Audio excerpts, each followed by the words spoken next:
క్రీస్తునందు ప్రియమైన సహోదరి సహోదరులకు యేసుక్రీస్తు నామములో శుభములు. దేవుని యొక్క మహిమ మీ మీద ప్రకాశించునుగాక.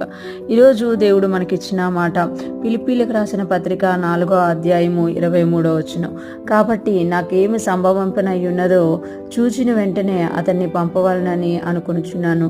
ఈ మాటలు ఫిలిప్పీ సంఘానికి పౌలు గారు ఉత్తరం ద్వారా తెలియజేస్తున్నారు.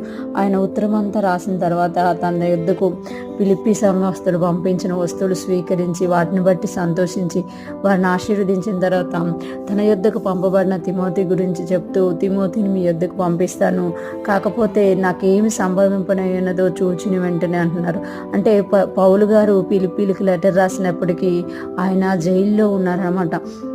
జైల్లో తనకి ఇంకా ఏం సంభవింపనై ఉన్నదో అవి చూస్తాను అంటే ఆ దినాలలో తీర్పు వచ్చే దినాలుగా ఉన్నాయేమో, అందుకే నాకు ఇంకా ఏమి సంభవింపనై ఉన్నదో చూసిన వెంటనే అతడిని పంపవాలనని అనుకుంటున్నాను.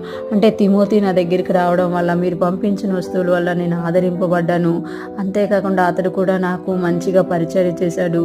అతని యోగ్యతని మీరు ఎరుగుదురు కదా. తండ్రికి కుమారుడు ఎలాగ సేవ చేయనో అలాగే అతడు నాతో కూడా సువార్త వ్యాపకం నిమిత్తము సేవ చేశాడు. కనుక ఇంకా నాకేమేమి సంభవింపనై ఉన్నావో చూచిన వెంటనే అతన్ని మరలా మీ యొద్దకు పంపించాలని అనుకుంటున్నాను అని తెలియజేస్తున్నారనమాట. అంటే తనకేమి సంభవింపనై ఉన్నదో ఒకసారి చూసుకొని అప్పుడు తిమోతిని పంపించాలని ఎందుకు అనుకుంటున్నారు పౌలు గారు అని అంటే, ఆయన విషయంలో యూదులు అనేకమైన కుట్రలు చేస్తూ అనేకమైన నిందలు వేస్తూ జైల్లో ఉన్నప్పుడు కూడా దేవుని సువార్త ప్రకటింపబడకుండా ఆపాలని వాళ్ళు చూస్తున్నారన్నమాట.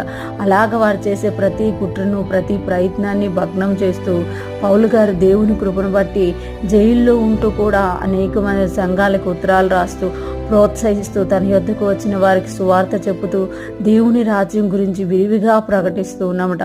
ఆయన జైల్లో ఉంటూ కూడా లెటర్స్ రాసేటప్పుడు ప్రతి విషయంలో కూడా వారిని హెచ్చరిస్తూ సంఘాలని బలపరుస్తూ, అదే తప్పు చేసే వాళ్ళని గద్దిస్తూ, తప్పు చేసిన వాళ్ళని పశ్చాత్తాపడితే వాళ్ళని సంఘాల్లో చేర్చుకోమని చెప్తూ ఇలాగ అనేక విషయాలు తెలియజేస్తున్నామట. అంతేకాకుండా తిమోతి గారిని వెంటనే పంపించేయచ్చు, కానీ ఇంకా నాకు ఏమేమి సంభవింపనై ఉన్నావో తెలుసుకుంటే వాటిని మీకు రిక్వెస్ట్గా కూడా నేను ఇవ్వచ్చు. నేను ఎప్పుడు మీ దగ్గరికి రాగలను అది కూడా నాకు తెలుస్తుంది.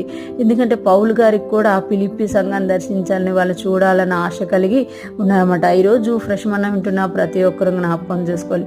పౌలు గారిలాగే ఈ దినాల్లో కూడా అనేక మంది సేవకులు వారి యొక్క సువార్త ప్రయాణాల్లో, వారి సంఘ పరిచర్యల్లో అలిసిన వారిగా ఉన్నారన్నమాట. ఎప్పుడైతే తిమోతి లాంటి కుమారులు వారికి ఎదురవుతున్నారో వాళ్ళ ద్వారా ఆదరింపబడుతూ ఉంటారన్నమాట. అంతేకాకుండా ఫిలిప్పు సంఘంలాగా ఎవరైతే ఆదుకుంటూ ఉంటారో వాళ్ళ ద్వారా కూడా ఆదరింపబడుతూ, నాకు కూడా మిమ్మల్ని చూడాలని ఉంది కానీ నేను రాలేకపోతున్నాను, ఇంకా నాకేమేమి సంభవింపబోతున్నాయో అవి నేను తెలుసుకున్న తర్వాత తిమోతినే మీ యొద్దకు పంపిస్తాను అని ఇక్కడ పౌలు గారు తెలియజేస్తున్నారు. ఈరోజు ఫ్రెష్ మనం వింటున్న ప్రతి ఒక్కరూ జ్ఞాపకం చేసుకోవాలి.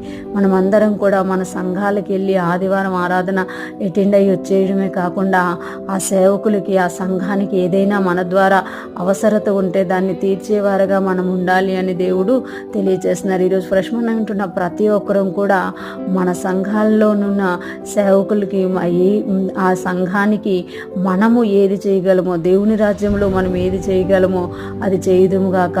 దేవుని సంఘమునకు మనము బాధ్యులుగా ఉంటూ దేవుని రాజ్యంలో మంచి పాలిభాగస్తులమై ఉందుముగాక. ఆమేన్.